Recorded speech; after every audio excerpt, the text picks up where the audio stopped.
Yeah, do you like that? I don't know if anyone's seen. That was very, very subtle. I was playing with my camera just as we started. Man, the wheels, my friends, are always turning. So anyway, how are we doing, guys? Not too bad. Yourself? I mean, we got to speak to Brian Broadus yesterday, so that was always fun. Oh. Yeah, you're certainly putting in the hours, guys. Honestly, it's incredible the amount you're doing. It's all for fun and games. But yes, we were with some guys yesterday, funnily enough, with Barry as well, who we will be with. Thank you very much, Labarski. Good to see you, and Joe. Good to see you guys as well. The fellow Yukis are flying in as always. But yes, we're here. We've done the whole 40 burger shutout thing. It's been a lot of fun. Been really obnoxious about it, which is also really fun. But now it's time to talk about this week's game, which is against the Jets. We always start every show with this because it's always just a nice little opener to get things going. Put your thoughts and feelings in the comments too, guys, on this subject. But I'll ask you guys on camera while everyone logs in and sends in the answer to this question. What are your thoughts and feelings? Just your initial gut feeling and thoughts on this weekend's game, guys. Obviously, with Aaron Rodgers out, I still don't think it changes the fact this is still going to be a tougher game to what it was last week. Definitely. Yeah, completely agree. And I mean, as long as, I think from what I've seen of Hard Knocks and Zach Wilson's play during the preseason as well, I think he has benefited from at least being in the same quarterback room as Aaron Rodgers. Mm-hmm. Aaron Rodgers is obviously still going to be around the team, so I'm sure might even become a sort of sub-offensive coordinator to stroke quarterbacks coach for Zach Wilson as well. So I'm certainly not putting anything past Zach Wilson. And this defense that the Jets have is a very good Jets defense as well. I mean, look at that safety that collected £250,000 or $250,000 this week just by snagging 3 interceptions and in one day, triggering one of his incentive clauses. Yeah. And Zach Wilson, as Joe's bringing up here, he's a running QB just exactly the same as Daniel Jones is. So, if he can actually have the time to throw as well. There is issues with the New York Jets offensive line. I mean, obviously you saw that because Aaron Rodgers was harassed. So it does mean that our guys should be teeing off. But I've literally got the injury report on ESPN right now. They've got Mattai Becton and Dwayne Brown as questionable for this game. Yeah. And Bryce Hall is also questionable for the game. And in terms of us, it's Tyler Smith, Donovan Wilson, Brandon Cooks. And Zach Martin's just been added to the list with a groin issue as well. Yeah. So I mean, like with Breece Hall, it's going to be slightly different because he's still recovering from last year's ACL injury. And like you look at last week's game as well, that he only had 10 carries. And that's literally because they're limiting his snap count because he's still, especially with running back and especially the type of running back Breece Hall is, you've just got to like roll him in a little bit more gentler than you would most other positions. So you probably see that this weekend, that he's going to break a couple of chunks and then they're just going to let him rest. I mean, like last weekend, when you looked at the Breece Hall run, he went on one and he scuttled off down towards the right-hand side of the field, broke for, I think, for about 60, 70 yards. But you watch as he's running down, they were able to catch up on him quick. Like that initial burst got him through, but then, and like, you can say he wasn't that type of player, but he's still got some speed. He could still leg it, but you could see that, it's still, and as soon as he did that run, the coaches were smart enough. They were like, okay, give the guy a break. Like Breece Hall's got acceleration, but he doesn't have the maintainable speed. Yeah. Like that's the main difference. But just kind of going back to what Lauren was saying with regards to Zach Wilson, Like, if that's one thing that kind of concerns me about this game is the ability of like a player like Zach Wilson and your Daniel Jones is actually leaving the pocket in a scramble. That's what I'm most concerned about because we learned that last year with Daniel Jones that was the main threat was him scrambling. He did that last week. That's the only negative I could really say about last week. I hope with the adjustments and stuff like that, Dan Quinn will obviously have a plan, etc. We can actually start to prevent that from happening. But on the plus side of that, like I mentioned before, with Becton and Dwayne Brown are going to be questionable. Are they going to be fully 100%? Very unlikely. Is Micah Parsons going to tee off on those guys? Very likely. Is like the interior line for the Dallas Cowboys going to have some work within the interior offensive line for the Jets? Likely. Is DeMarcus Lawrence going to have some fun out there? Likely. So, fatality. Yep. So. So I'm just throwing it out there right now. So I definitely think with this game, it's definitely going to be a battle of the defenses. I think for sure because we didn't get trench warfare this one. Yeah, because we didn't really get to see Dak really come out like. We'd have to. We didn't have to. That's the thing. Yeah. And for anyone to complain about that, I'm sorry, but. You're not taking into consideration it's away from home. The weather conditions were terrible, and also the fact that the running game was proven quite successful. So why was there any need to deviate from what was working? And that is playing complementary football, which Mike McCarthy has done very nicely. And I hope that continues on for the rest of the season. Yeah, I mean, as Mike McCarthy said, that the playbook or the game plan that they had actually shrunk in the second quarter when they were 16-0 up, because obviously weather conditions, and then they weren't having to try and battle it out, go toe to toe or anything like that. They had the game in the bag, so you weren't having to do any exotics that you probably had planned. You weren't having to throw the ball deep down the field. You were able to just matriculate it down the field, burn up the time, and you knew that was going to then put the pressure on New York's offense. And New York's offense was crazy because, I mean, straight after the block field goal return for a touchdown, they come out with a 3-and-out where he gets sacked on 3 straight passing plays, and then Cowboys march down the field, get the field goal. And then the next drive, again, it's 3 passing plays ending in the pick 6 as well. I don't think you'll see that. Salah is a much better guy. Yeah.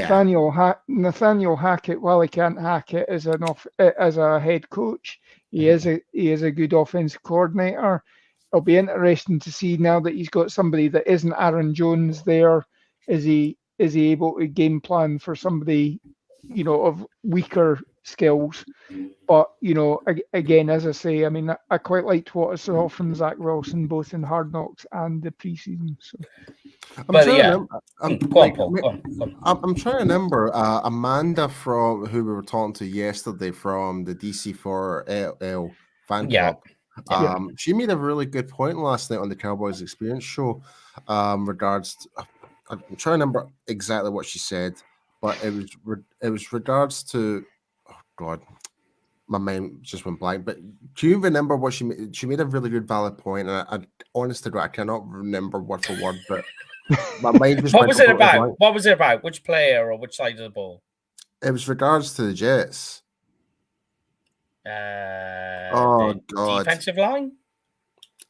Oh God, it'll come back to me. Sorry, but it'll come back to me. If I remember it, I'll mention it. Sorry. You're all right, man. You're all right. Everybody's tired. It's been a long week, mate. Yep. But, I mean, let's get on with this then, guys. Let's talk about, obviously, how we always do these shows. We'll start off looking at the Cowboys offense versus the Jets defense, and then we'll swing it the other way around. So let's start on the offensive side of the ball, guys. Oh, I remember. Yes, he's got it. It wasn't to do just. It was actually to do with our offensive coordinators making the comment saying, "Why did we have to show our show the cards, because our playbook when we didn't have to?" And Yeah. it's Just a keep it fair simple. point. Keep it simple and don't show everything on the first week. Like surprise every team week by week. That's element of surprise. That was it. Sorry, folks. No, you got it, man. It's all right. You just needed some more No, coffee. I was saying sorry to the audience, so I was just having a brain fart. Right, okay. So the Cowboys offense versus Jet defense. So first of all, let's look at this offensive line. So obviously, Tyron Smith, he's a full participant. Zach Martin, we're not too worried about. Tyler Smith is the question. Going off the feelings of what people are saying is 50-50. So that means it could be Chuma Udoga. But ironically, I think what this inside defensive line, in comparison to what the Jets have, I think the Giants were a lot better, if that makes sense. I think the collection and the depth of what the Jets have tied in with their edge rushes is better than what the Giants have. But inside defensive linemen, I would say the Giants are better than the Jets. And Chuma, I had to go to it sounds weird when you say it, but Chuma Udoga, when he did it, he handled that inside pressure and he did it well. So did Tyler Biadasz. Got to give him his flowers as well. And he even came round on I don't know if you've seen it, on a backside block where he turned around and came back on his guy. Incredible intelligence and vision to see that and react to it too. Because I mean, literally, his back was to the defense and he came pulled around. Hell of an intelligent play there. How do you think, though, in terms of this Cowboys offensive line? Because this is where we'll start and we'll move back. How do you think they're going to handle, guys, the pressure from the Jets defense? Well, it's a completely different look for starters. You're not dealing with a 3-4 stack defense. You're dealing with a 4-3 stack defense. So, so you've got two defensive ends and two defensive tackles rather than just the one nose tackle and two ends compared to the Giants. Because you've got Jefferson and Williams there as your interiors. So, and you're right. I think those guys are definitely more threatening to the inside compared to what the Giants were. Like, not just this is no disrespect to Dexter Lawrence, but if they were playing like a 4-3, then that may have been a whole different story. Like, because with a 4-3, you're expecting one of your linebackers to come down and meet one of those gaps essentially to fill out the void.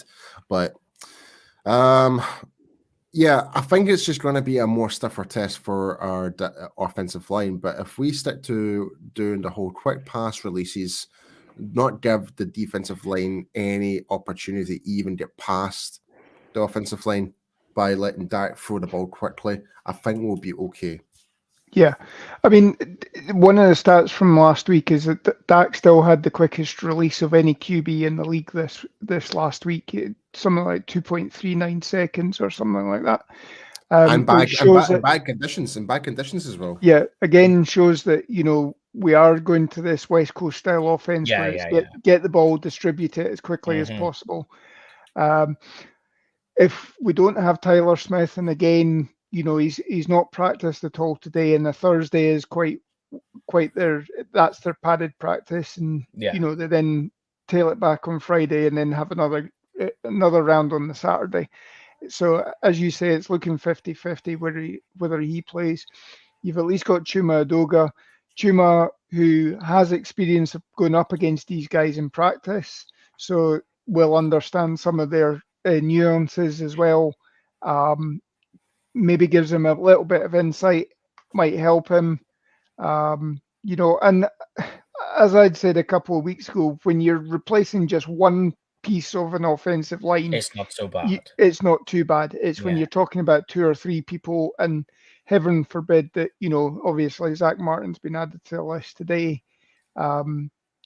Hopefully that's not anything that's going to keep him out, but that's certainly something to be concerned with. At least we're playing at home this week, and we know it's not going to be raining, because if it's raining outside, the roof gets closed. So Yes, that is true. But just an interesting one though. In terms of the running game, the combo of Zach Martin and Terence Steele was in full force Mm. last week. 4.6 yards per carry for Tony Pollard when he run to the right. So it looks like that, along with as well, and we'll get to them because Jamie sent in a question about the tight ends. We'll get to them in a moment. But the run blocking was phenomenal last week. You Yeah. know, the whole thing was really good. It was solid in those conditions as well, where it's wet, slippery, and all the rest of it. It's hard to maintain that, and they did it. They did it great. But let's talk about Dak, guys, the big one. Yeah. So here we go. Get your questions and comments in on Dak, guys. I think Dak really needs to be pinpoint in this game because this safety. I mean, you talked about a safety who's won who's just I would say one. Well, it is one. He earned himself $250,000 in one game by making 3 interceptions. Whitehead. Then you've obviously got Sauce Gardner, who's last year's defensive rookie of the year, and you've got Reed on the other side, he's not bad. He allowed 7 receptions off 10 targets last week, but he's a big tackling machine, and he's happy to come down and play, in the run game. Yeah, don't forget CJ Mosley as well as part of the linebacker core as well. He can cover. Yeah, that is true. Yeah, I mean, that linebacking core, both of them and Quincy Williams are both good in terms of coverage on passing plays. Like at the same time, though, it's not just all on Dak. It's up to the wide receivers as well. It's up to Lamb to create that separation from the likes of Gardner or Reed or whoever who's up against them, and likes of Gallup as well, and whether Cooks does play him as well, and Tolbert. Don't forget Jalen Tolbert. If Cooks is out, then we're going to see a lot of Jalen Tolbert being involved as well. So, so every guy in the wide receiver core needs to ensure that they create the separation for allowed that to make these quick pass plays, because there's only a small window of opportunity to allow to do that. Yeah. Now he go on. Well, I think as well, a lot of people are getting on Dak for last week as well. That it was a 50% completion rate or thereabouts. But I mean, from the balls that were getting dropped, a lot of them were getting dropped by the receiver. It was hitting the receiver in the hands. Hendershot should have had a touchdown. Ferguson should have had a touchdown. Yeah. And as Isaiah was saying on Talking Cowboys this week, they should have worn leather gloves instead of the synthetic gloves. Yeah. Otherwise, that and then they would have been able to catch it. But Dak's passes were give or take 1 or 2, and again, probably with Dak's, if Dak's wearing a glove as well, it's probably selling on him a little bit. But I thought the accuracy was there. There wasn't any passes that were going through the hands of Giants defenders or anything like that. So he wasn't compromising the ball. Yeah. And again, Dak was doing what he needed to do. He was protecting the ball. He was driving the bus, which is what you do when you've got a lead and you're trying to protect it. I think Dak will be better this week. So definitely. I don't know if it's just me, but I kind of feel like Dak was kind of playing in the way how he played in his rookie season last week. Like, reason I say that, like, he was playing some simple terms football. Yeah, it wasn't going for the big highlight reel plays, the ones that actually got him into trouble. And that's probably down to like Garrett, Linehan, and Kellen Moore. Yeah, Kellen Moore. Like, and that was the other point Amanda made as well, was that Kellen Moore is a showboat. Yep. Yeah. And I never thought about that. I was like, she's absolutely spot on. Because I was like, you know what? Yeah, because you kind of did that already in week 1 with Los Angeles, with the Chargers, and I was just like, but we're we're playing to where if it's there, make the play. There was no forcing anything last week, and it kind of felt like when that was under his rookie season when he had like a Romo going into his ear type of thing. Like it's like there's that, there's your X, there's your Y, there's your Z. Like find a guy that's wide open, and that was it. Wasn't kind of like wasn't he a band like wasn't overcomplicating it. He kept it nice and simple. Yeah, the stats tell a completely different story, but when you actually watch the game, Dak did have a good game. Yep. Yeah, like we're talking that, and we was talking about this yesterday, Paul.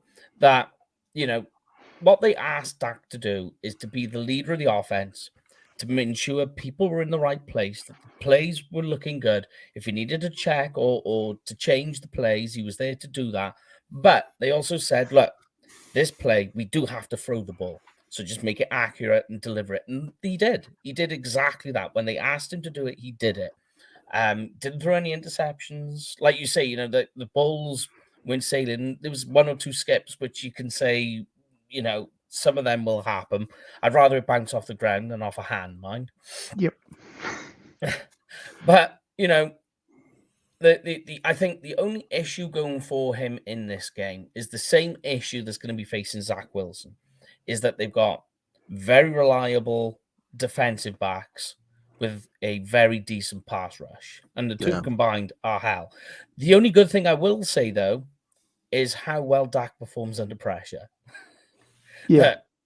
Dak's quarterback rating or passer rating when under pressure is one of the best in the league.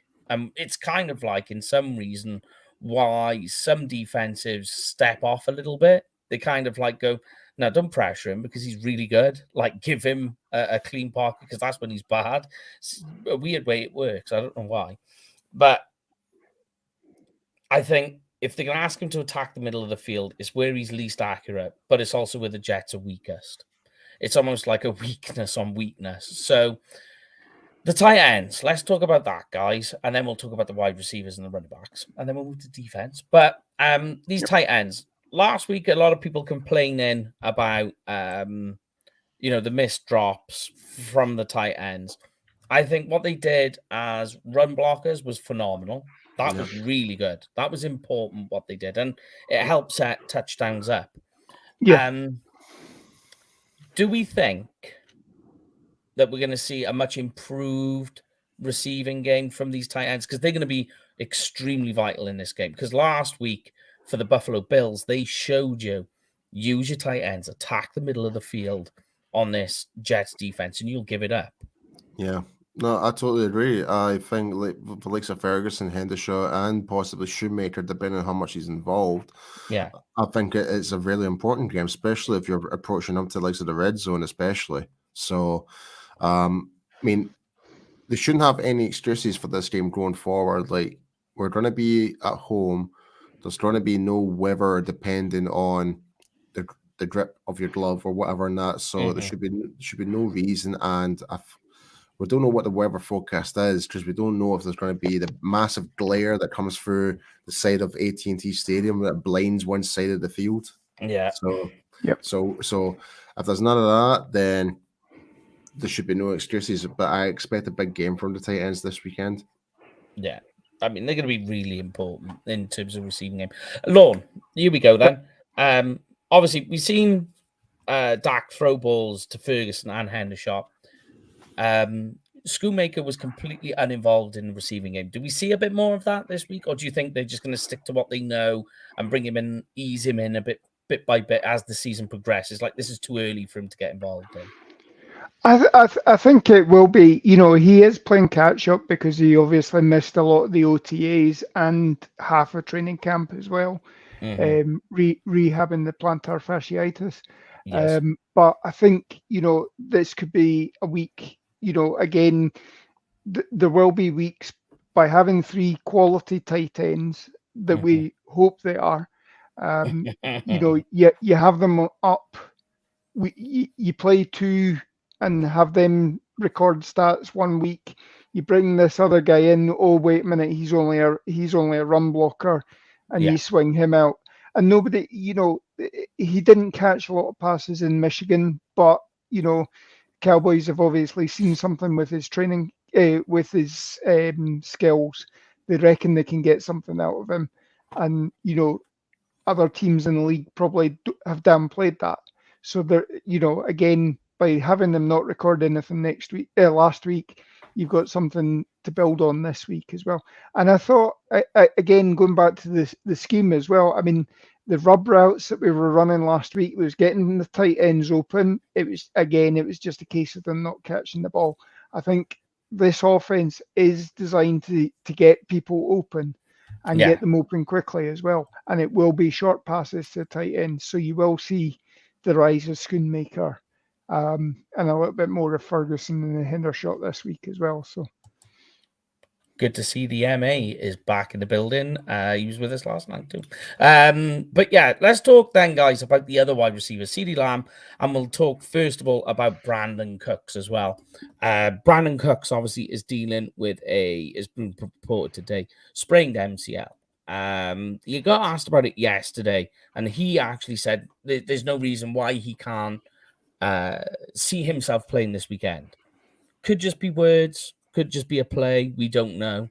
As well as sometimes, you know what these players are like. They'll play injured. Some of them to the detriment of the rest of their season. It's up to the coaches to calm them down and be like, woo, woo, woo, woo, woo. So we'll wait to see the final practice report on Friday, which will be, if you're watching this when it's no longer live, that means you're talking about today.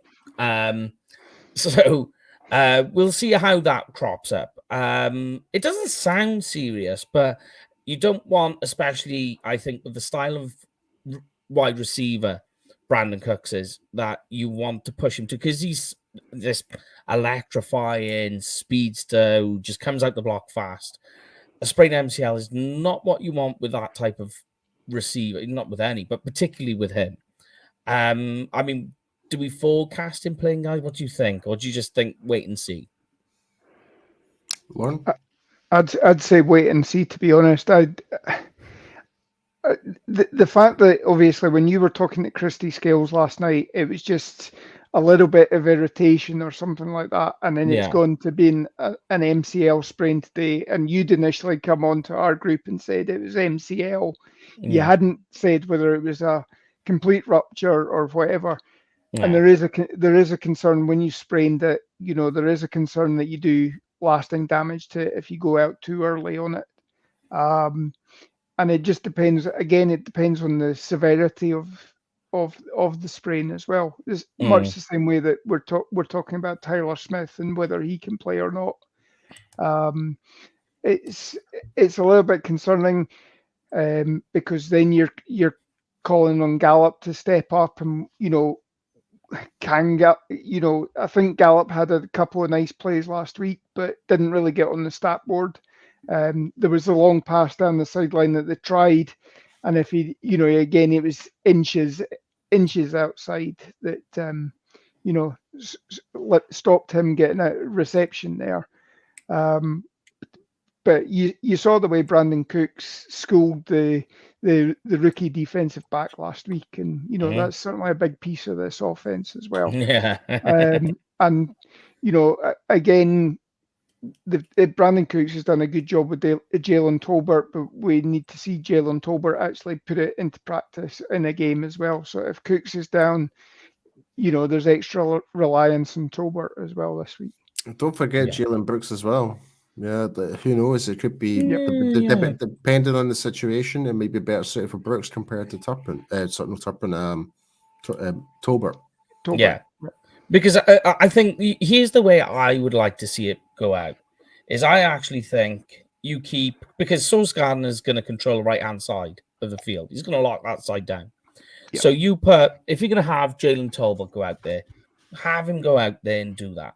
Keep Lamb in the slot where he's going to face Michael Carter II and attack that gap. Middle of the field, like we said, with the tight ends. On this West Coast offense, I think that's the place to attack it with the wide receivers. Yeah. I think as well, get the motion in this week as well, and get them in, get them tipping off what coverage they're in, whether it's zone or man to man. Get Sauce Gardner coming across to play in the slot if he's man to man or whatever, and then you get a chance to scheme other people open as well. So And I think tying in with that, Lon, plenty of 12-man. Yep. Loads of that this weekend. Get ready for that, in fact. But I mean, the running backs, which this all ties into, will have a big role because I think play action is going to help free a lot up. And I don't think you're going to run on this Jets defense that much. You're going to get some breakaways, but I think they need to stick true to it more to create some play action, to try and create some movement and some misalignments and try and attack that way. Do we think we see any Deuce Vaughn? Are we going for any Deuce Vaughn this weekend? Or do you think this is going to be too tight to play? I think it's going to be a lot more tighter to play. I think we'll probably see more Vaughn as the season progresses, I think. I agree. Yep. And, you saw this week that we tried schooling things with Turpin in as well. So, I mean, Turpin's going to be eating into some of his time as well if he's able to prove that he can do things out of the backfield as well. So, and as it was discussed this week, when you've got guys like Donovan Wilson coming back, you've got Jordan Lewis coming back as well. Are you going to take Marquise Bell off? Are you going to take Wanway Thomas off? That then means that Deuce Vaughn might be limited if Turpin again proves that he can actually do something. You might see him as a healthy scratch. So. Yeah, I mean, I think personally, in talking to Deuce Vaughn, Mark saying about using him in the red zone, this defensive line isn't that type for him. I think this is more of a defensive line in the red zone for a guy like Rico Dowdle, who can be that bowling ball that can absorb a few blows on the way through. But all right, then. That's the Cowboys offense. So Cowboys defense, guys. I know Paul likes this side of talking this side of the ball. Look.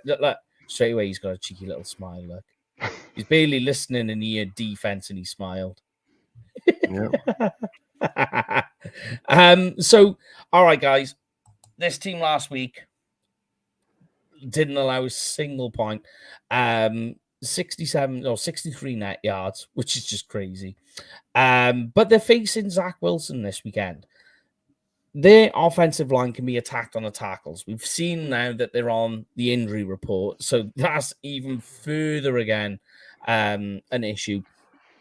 You got 38-year-old guy as a left tackle, and Mekhi Becton, who so far is looking like a bust, and just struggles with his kick slide and some mobility. He's a big human being, but that was his biggest issue coming in. The thing that they're going to face... Oh, there we go. Don't know what that was. The thing that they're now going to face, those two tackles, are very speedy rushers, pass rushers.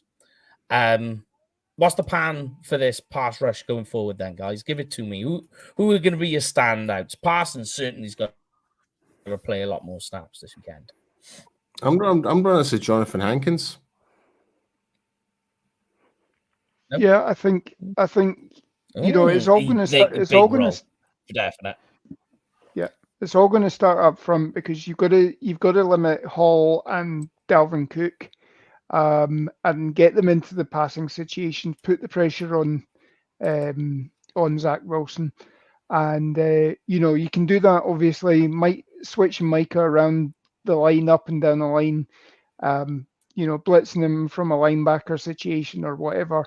The interchangeability as well with LVE coming in as a pass rusher as well, and Parsons dropping back as well, that helps as well. But ultimately, we need to get them into those second and long, third and long situations, and that means stopping the run defense first, stopping the running game first.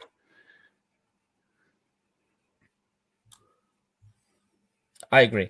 I don't want to start the game this week on a neutral great game strip with Odigizua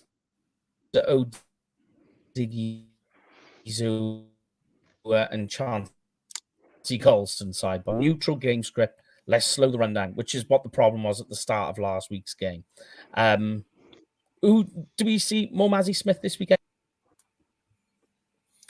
I think Mike is cutting off right now a little bit, but yeah, I think we'll definitely see more Mazzy Smith. But I think yes, you're getting cut off, Mike. Yeah, your connection's actually really bad right now. But as I was saying, I think with like Mazzy Smith, yeah, I think we'll see him feature more. But I also think that Jonathan Hankins is going to have a very massive game in this, because I was just looking at literally at the PFF type of stuff as well. Basically, the guard Laken Thompson was given a score of 40.3 in that game, so it's not really good. So basically, I can't remember what side he plays. I think it's left guard. Left guard. Yeah. So, and likes that as well. So you've got Dwayne. Which side who plays? Laken Tomlinson. Left guard. He's playing. Yeah, mate, you're definitely out of sync. Yeah, but with him and Dwayne Brown on the left-hand side, I think that's where the most of the action's going to come from, is on the blind side. Yep. Yeah, completely agree. I mean, going back and talking about Mickey Becton as well, I think, he is a bust as a tackle. I think if you were going to reschool him or anything like that, he'd be somebody like Leonard Davis, that you actually switch him in to be a guard, and that frame would be a better guard for him. So I think he's playing out of position, to be honest. And these sort of things can be attacked. As you say, Paul, I mean, Tomlinson's the ideal person to pick on. I mean, the grade that he had last week wasn't very good. So that's the area to attack, to be honest. And you can do that. Get him requiring the double team against Mazzy or Hankins. Or even Micah, like if he's cutting back inside and let like Osa Digizua pick up the stats pretty much. Yep. Oh, I mean, it goes to show last week as well. I mean, it was a relatively quiet game in terms of stats for Micah Parsons, but what he was actually doing was freeing everything up for everybody else. I mean, taking on double teams, triple teams, and then leaving everybody, by the end of the game, Dan Quinn was only having to send the 4 guys, and they were getting there and they were teeing off. And it still amazes me that, Tyrod Taylor only came in on that last drive. I mean, Danny Dimes was getting killed. That where Sam Williams jumped offside and got a sack on him. Sam Williams actually drove the helmet into his chest plate. I would surprised Danny Dimes isn't on the injury report this week. So.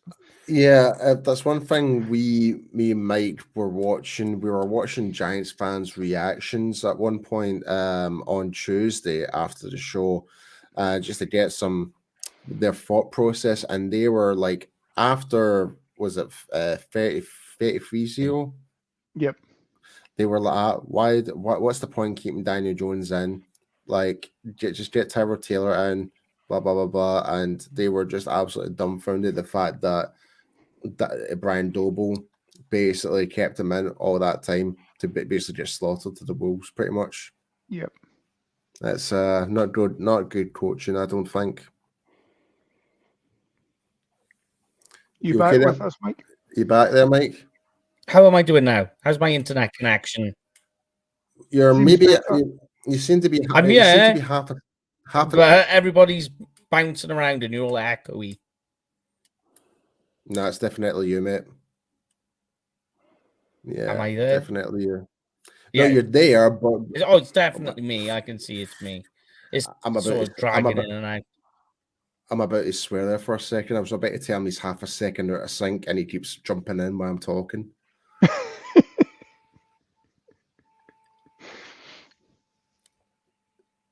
You keep going a minute until my internet restores itself. See what I mean? See the Just delayed keep going. reaction. Talk about the defense, linebackers. See the delayed reaction. That delayed reaction there. That is money, though. But aye, when it comes to our defense as well, I think for like the Diggs against Garrett Wilson will be very interesting. I think also is how our linebackers, especially Marquise Bell, how he's going to play a big factor there because he was our leading tackler in last week's game. But he was there, Joe. He was getting emotionally damaged. Basically, Mike's computer's going like this. Yeah.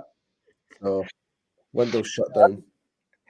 The one thing as well, I don't know if it was as a getting called out on that first drive for the unnecessary roughness, which it wasn't actually him, but Damone Clark needs to step up, I think, this week, particularly in the run game.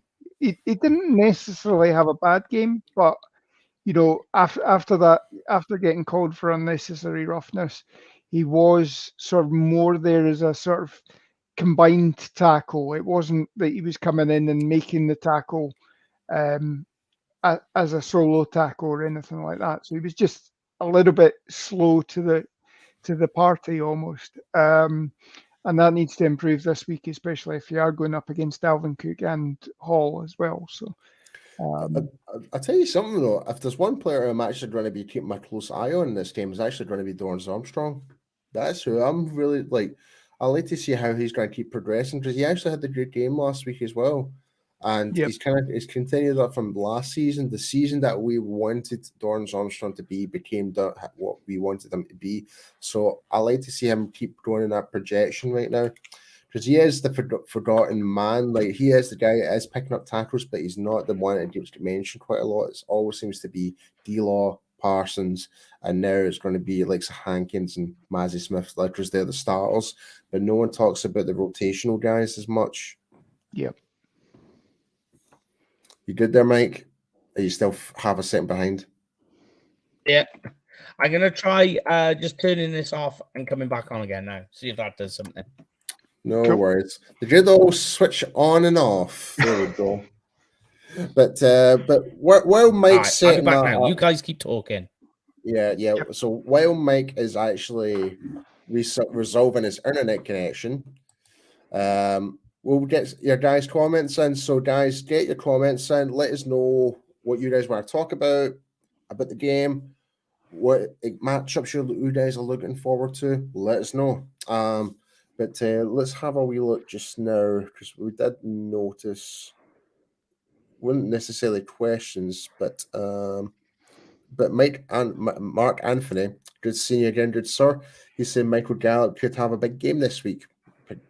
Quite potentially, yeah. I think it really depends how he can create separation from the corners, and that's their biggest strength when you're going up against like Sauce Gardner and oh god, what's his other name? Reed. DJ Reed. There we go. Yep. But Lauren, what do you think?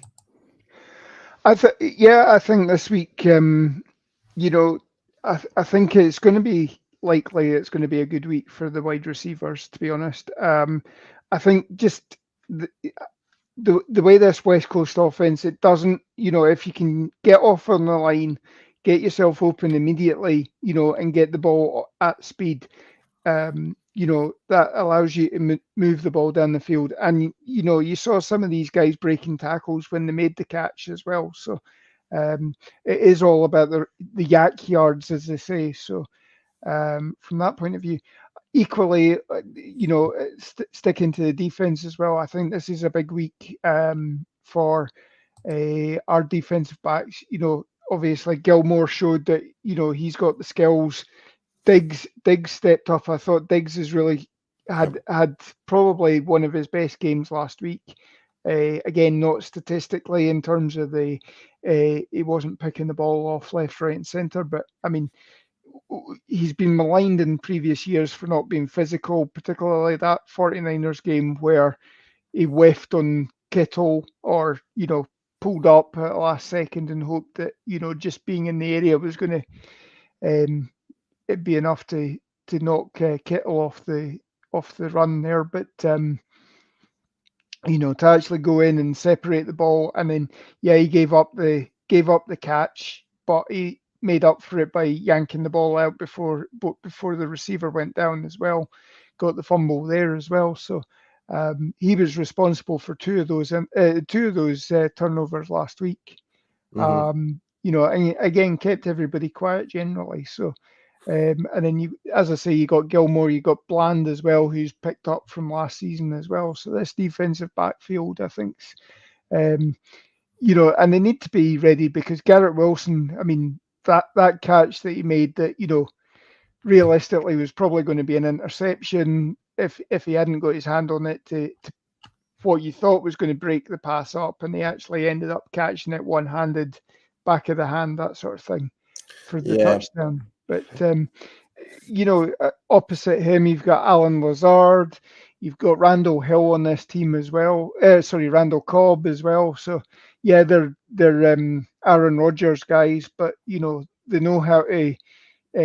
Obviously, in their years, they've played with backup QBs and what have you, so they know how to make those guys look good as well. So it's going to be an interesting test. It is sort of probably strength on strength there. Yeah, definitely. As we were just kind of talking about that, but Mark Anthony just brought up a new comment just there, which I thought was quite good. The West Coast is all about timing. The Jets defense is stout, and it should be a great test. I completely agree. I think this is going to be potentially one of the toughest games of the season. And I know it sounds weird saying it because it's the Jets, but they have improved. They have improved their roster, like not just offensively, but defensively as well. And they do actually have a good head coach in Salah. Like people just still think that like everyone had this thing about the Jets and the Browns as like the worst teams for a good part of 2 decades essentially, but now they've actually got good weapons and good coaching and stuff like that. They can be a threat, and we witnessed that last week with the Jets, how they beat Buffalo. Yeah, no one expected that. No one did. No, I know. I mean, this especially in certain bars in Green Bay as well. I mean, when I heard about that. I heard about this. So basically, I'm trying to remember the top of my head. I just saw it posted up on YouTube. They had a promotion on that if the Jets lost with Aaron Rodgers at QB, then everybody drank for free that night. The bar tabs were covered. Yeah. So as soon as Aaron Rodgers went down and Zach Wilson came in, everybody came in and started buying. Everyone started running up the tab. Yeah, and by the time the game was won, they were checking their drinks tabs, and they spent a fortune. I was like, wow. Yeah, apparently that bar absolutely cleaned up. They can retire for this for the rest of the season, I think. Wow, that's insane. Yeah, I saw that. I was like, no way that happened. Oh, that's crazy. But I will say though, Mike is off again. I think he's just readjusting himself there. But I will say though, I think with this game against the Jets, we need to take them seriously. Like they're not the commodity out they once were. Neither are like say your Browns and whoever else were always like last play in the last seedings of the year before. Times have changed. They've got good players. They've got Garrett Wilson, like we mentioned. They've got Sauce Gardner on defense. They've got like Quentin Williams and Quentin Jefferson. Not as well, or sorry, Quentin Williams, sorry. And they've brought in CJ Mosley in there as well. And just like the weakest point we just kind of mentioned there is their offensive line. That's their weakest part. Like we kind of mentioned, Dwayne Brown, Mekhi Becton, both questionable. Laken Thomason was dire for that game. We've got former Dallas Cowboy Conor McGovern in there. They've also got it's the Conor McGovern's. It's the other one. So Conor McGovern that was with the Cowboys is now on the Bills. And so it is. Yeah, Conor McGovern that was was he Miami originally, or Oh yeah, and yeah, I keep forgetting there's two of them. yeah, That's it is so confusing, confusing. especially when you think that they both went Same, to same East. spelling and everything. Yeah. Oh God! All right, okay. I'm having an absolute terrible time doing this show tonight. But I'm just trying to see it. Mike, are you good to come back on? No, he's giving me a Nope. no-go. Okay then. Well, I think with that being said, what we can do, I'm checking to see if Mike has actually provided us the banners for the fantasy football. Yeah, I think while you're doing that, I think if we go to score predictions, Yes, let's do the give score everybody a chance to get everybody in. Yes. I'll kick off. I think it's going to be closer than expected. So I'm going to go that it's 24-17. I think it's going to be a touchdown in this game. That was the exact same score I was thinking, by the way. 24-17. Yep. Yeah, I totally agree. I think there is, but at the same time, though, if our defense kind of plays balls out the way they did, in a way, I think I can say it being more of a 17-10 in a way. Mm-hmm. Yeah. I don't think it's going to be as high scoring. I think we were gifted with quite a lot of that. Like it was just everything was gifted by the gods in that game. Like we had special teams touchdowns, we had pick sixes, we had fumbles, we had sacks, we had rushing touchdowns. The only thing we didn't have was a passing touchdown. But other than that, it was great. But yeah, I don't know if I want to go. I don't know if I want to go with 17-10 or the same score as you. But I think based on our little rivalry right now, like based on reports, I think I'll go with a 17-10 just to be in the safe side. Yeah. Well, if anything, Jamie went close last week and said it was going to be a close score, and they ended up being a blowout. This week he's saying it's a blowout, 34-10. Oh, so God. It will be a close game this week. Yep. So Jamie's went 34-10. Mark Anthony's went 35-7 to go 2-0. And Joe has went 45-10. Guys, before we do move into fantasy, please sure to get your score predictions in if you've not done it already. But yeah, like quite interesting that we're all kind of like Joe, Mark, and Jamie are all kind of similar in a way. 10, 7, 10. But for the Cowboys, it's like 45, 35, 34. So it's basically 35 and above, really. We're all kind of projecting here or expecting. And is he back? I'm in. He's back. Yay. Windows right in the middle of a show is trying to do an update. So so I've just been spending the last 5 minutes trying to kill it. So it wasn't my internet, it's just my computer trying to do too many processes at once. Damn you, Microsoft! Oh dear. Yeah. Where are we up to? Score predictions, are we? Yeah, so we've just done score predictions. We're just checking to see if there was any more comments coming in.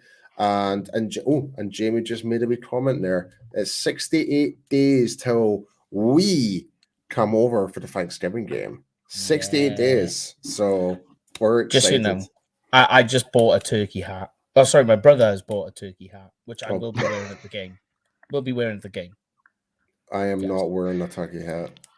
No, you'll be wearing a skirt. Really, Mike? Not just insulted me, but you insulted Lauren as well. Yeah, because I'm wearing the same as well. All of Scotland. But I can't say nothing because there is such thing as a Welsh kilt. So yeah. But anyway, mate, we're literally just about to do the fantasy line. So if you want to take back over control, that would be sweet. So what's your scoreline, Mike? Oh yeah, what's your scoreline? Okay, I'm going 34-17. Yeah. And And to answer Mark Anthony's question, yes, it is the Thanksgiving game against the Washington Commodities. They are not the Commanders. The copycats. The Washington Copycats. Yes, Come on. we're up against them. So that's the game we're attending. Courtesy of our sponsor, Cowboys Experience, who put up a brilliant package. We'll provide the details later at the end of the show. But yeah, Mike, without further ado, do you want to do the fantasy lounge? Yes, let's do the fantasy, and make sure you join in at home, guys. It's very, very simple.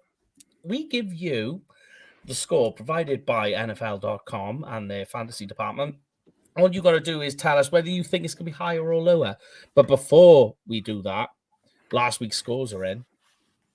Oh, that's right. Yeah. Who's winning? Oh, you'll be surprised. So obviously last year's champion, Mr. Paul Stewart, you're actually ranking last at the moment. So here are the scores. Brian is in there. He only got one wrong. Wow. Oh, wow. Last week. It's almost a full house. Brian needs not to be any more involved. No. My God. Yeah, he's banned now. So I did have, as I usually do, my book, but because I've been running around just now trying to fix my computer. Right. So what's the standings then? So Brian's in the lead. Yeah. And then it's Lorne and Jamie, and then it's you. With 50%, and you've got 30%. Sucks to be me. You did a couple of things, like you said, like and it's understandable. Like you went, now Dak is going to overscore. I think you went a push on a couple, but because it was just an overly swung game and it was all defensively predicated. I will say though, I did get my special prediction spot on. I did say that it was going to be a special teams touchdown. Was the first score? You did. You did. Yes. Missed the call. That is where things stand right now. Now, obviously, all this can change, and the good news is nobody's on 0%. Like some hit me last year.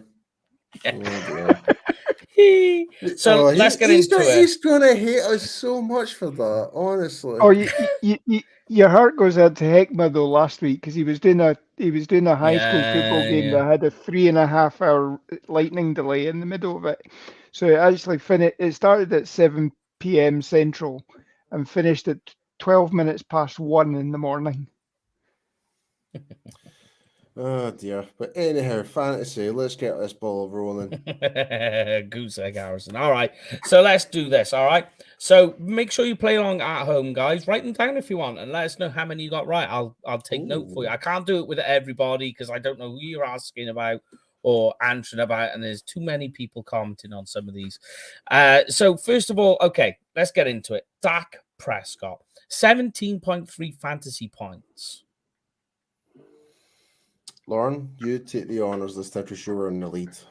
Right, I'm going to say that's higher this week. I think the passing game clicks this week. So, okay. Even though we're going up against Sauce, I think this is going to be higher.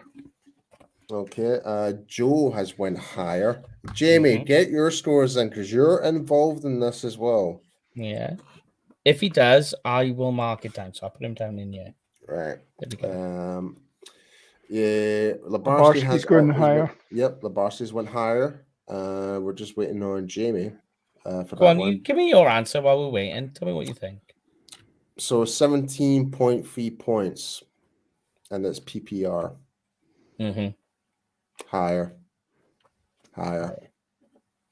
Okay, it's interesting. If I was to go on it, I would say higher too. I think, to be honest with you, do you know what I'm thinking why he'll be higher? Rush yards.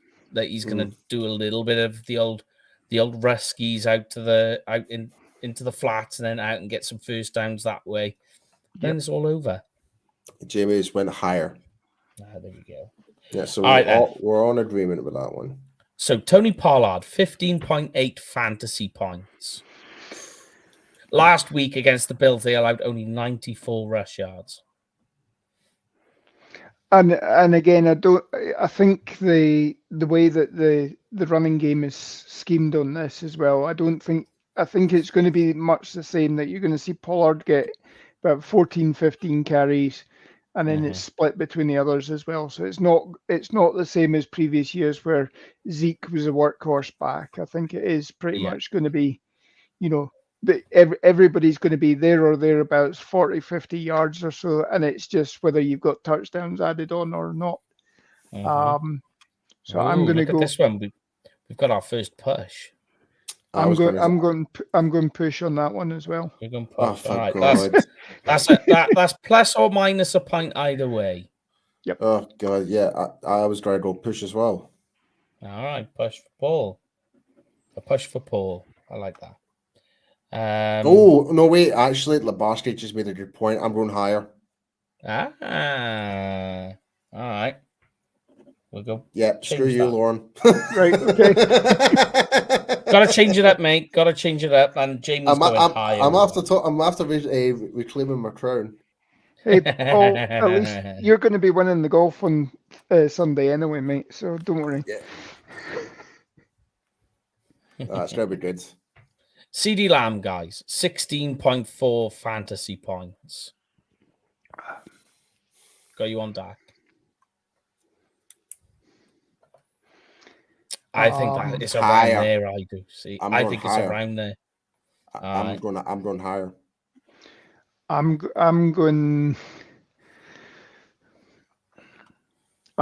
going higher as well. I think they'll work him out to, keep him away from Sauce Gardner. Even if that means that it really depends on whether Cooks is playing or not. But true. Yeah, I think on the assumption that Cooks is playing, I think it's higher. All right then. So Jake Ferguson last week scored 3.9 fantasy points. He's predicted this week to score 3.4. Then I'm going higher as well. I think tight ends are going to be in this game. They need to be. You kind of got no choice. Yep. Paulius. Sorry, what's that? Sorry. 3.4 on Jake Ferguson. Higher. Taking me way higher. Way higher. That's an insult. Jamie is going higher. So here's the interesting one. How do we figure this out? The Cowboys defense, 7.7 fantasy points. Now that's quite tricky. I'm sorry, I'm still going higher. I'm still going higher. I'm still going higher as well. I think you get the sacks. I think there'll be a couple of takeaways as well. Was it 28 points they scored last week? Well, it depends what type of league you're in. Standard was 28 points. Standard. Yeah. Yeah, I'm going higher, and until I'm proven wrong, I'm going higher on the defense. All right. Jamie's higher. Joe went higher. Nice. Right. Here's the one that's going to cause more thinking about. It's actually the Jets. Here we go. And I've got it down as Giants fantasy, so I do apologize. It's New York. and I'm tired, all right? Yep. So let's start with Zach Wilson, who does have trouble when he's under pressure. He's like origami, he folds. So Zach Wilson, 13.5 fantasy points, yes, sir. Push. Okay. Interesting tactic. On the basis, I think he'll be scrambling as well. I will go slightly higher, I think. Okay. All right then. Let's go with higher on that one. We've got some lowers. Oh God, Jamie, that comment. Oh my goodness. Lock away your mothers. Stacey's mum's got it going on. Stacey's mum's got it going on. What a song. All right, Brees Hall, who had 127 yards last week, but he is still nursing the ACL injury. 13.7 fantasy points. I think he will get a touchdown, but I think the yardage is going to be much less. So I'm going to say push. I'm Double. going. No, I'm going lower on that, I think. Okay, Lorne's going lower. And the good thing is we've got a lot of mixture between you guys. So that's quite interesting. So we got some lowers. We got a lot of lowers. Cowboys D shutting them down. Joe saying shutting it down as well. Interesting. So here's where it's going to get finicky. Right, guys. Garrett Wilson only on for 11.5 fantasy points. It is going to be a possession type game. He does now have Zach Wilson, and he is facing Cowboys defense. What are we thinking here?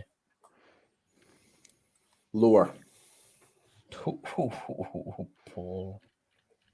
I'm going to push on that one because I think he'll get a couple of touchdowns, or he'll get one touchdown at least. So I don't think the touchdown is going to come from Garrett Wilson. I think it's going to come from like Hardman or Lazard. I think. Yeah. It's all going on over here. Look, we've got a lot of lowers on Garrett Wilson. That's offensive rookie of the year last year, by the way. And he scored a touchdown last week for the Jets. All right. We've gone with the guy who had the most snaps for the tight ends last week. That was Tyler Conklin. 6.1 fantasy points. Higher. I see where you're going here. So that's where you think the points are coming from. Yep. Mr. Lornio? I'm going lower on that one. Okay. Oh. I think it's a running game. Yeah. So Joe is going to push. Pushes one higher. Push high. Diggs torched Source Monday. So CD or Gallup will do as well. Okay. Yeah, that is true. And we're talking there about Stephon Diggs, not Trayvon Diggs. Because that would be impossible. Okay, and finally, the Jets defense. 6.2 fantasy points. 5 sacks, by the way, last week. And 3 interceptions. I'm going to say higher. No, wait. No, I'm going to say push. Okay. I'm going to say push. You've gone very pushy with them this week. Mm-hmm. Yeah, I'll go higher on that one. I think it's just going to be that ever so slightly higher. Sort of 8, probably get 8 or something like that. There we go. You guys, you've locked it in. So, yes, that's it for another week, guys. So we've got the scores, we know the doors, and we've looked at both sides, offense and defense. So all there's left to do now, guys, is college football on Saturday. Yes. So that means I'm going to be staying up till 5 o'clock in the morning again. Damn it. It's a hard life. And you've got rugby. You've got rugby from 9 o'clock in the morning practically this week as well. So yeah. And a birthday party. Yep. Yeah. So yes, that's it, guys. So the game will be kicking off at 9:25. It is on Sky Sports in the UK, and that's UK time. 3:25 Central. We will be on Blogging the Boys on Saturday. I think Paul might be there as well. Who knows? You never know. So you'll catch us live talking on there. But yes, apart from that, stay safe. Oh, look who's just appeared. Oh. hey. And just to give a wee shout for Mike Tag, he just did an interview with Bob Lilly there. Yep. And it was tremendous. So congrats for Mike Tag getting that interview with him, with our Cowboys legends. And he's rubbing in the Hurricanes because they beat the Aggies last week. I did wonder if that was a loaded comment, Mike. Yes, it was. I was trolling him a little bit on Twitter, not too much, just a smidge of. So I'm going to keep that their turnover chains in the cabinet, but turned out that wasn't the case. But there we are.